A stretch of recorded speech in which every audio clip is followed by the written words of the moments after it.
India आघाडीची नुकतीच बैठक झालेली आहे। या बैठकीमध्ये जी काही चर्चा झालेली आहे त्याच्या अनुषंगाने बोलण्यासाठी आमदार बाळासाहेब पाटील आपल्यासोबत आहेत। साहेब, काय सांगाल, या आता बैठकीमध्ये काय चर्चा झाली?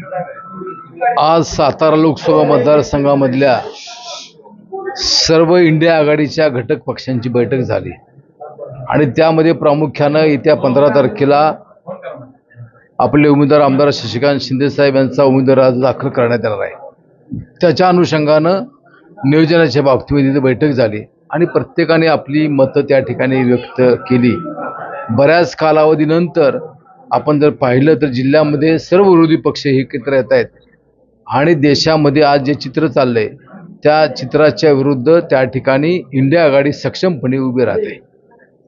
साहेब, याच अनुषंगानं उद्या एक रॅली निघते, त्याच्या अनुषंगानं काही चर्चा झाली का उद्याच्या रॅलीची? नाही, तशी चर्चा नाही, परंतु शशिकांत शिंदे साहेब हे उद्या जिल्ह्यामध्ये येत आहेत आणि कराडला आदरणीय यशवंतराव चव्हाण साहेबांच्या समाधीचं ते दर्शन घेणार आहेत। टक्कर त्या पद्धतीची ताकदीची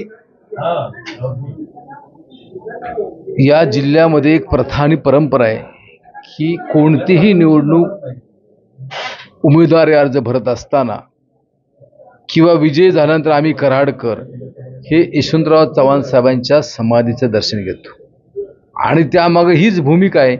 हे राज्य यशवंतराव चव्हाण साहेबांच्या माध्यमातून ज्यावेळेस मंगल कलश आणण्यात आला त्यावेळी हा महाराष्ट्र पुरोगामी विचारानं पुढे गेला पाहिजे, याला आधुनिकतेची कास धरली पाहिजे यासाठी प्रयत्न केला आणि म्हणून चव्हाण साहेबांची आठवण ही सातत्यानं या राज्याला येत असते आणि त्यांची समाधी आपल्या जिल्ह्यामध्ये असल्यामुळे त्या ठिकाणी नतमस्तक होण्यासाठी शशिकांत शिंदे साहेब उद्या येत आहेत। पवार साहेब फॉर्म भरण्यासाठी येत आहेत असं मला चर्चा 15 तारखेला राष्ट्रीय नेते आदरणीय पवार साहेब हे सातारा इथं उमेदवार अर्ज दाखल करण्यासाठी उपस्थित राहणार आहेत। समोरच्या उमेदवाराला कशा पद्धतीने टक्कर द्यायची ह्या संदर्भामध्ये काय चर्चा झाली का या बैठकीत?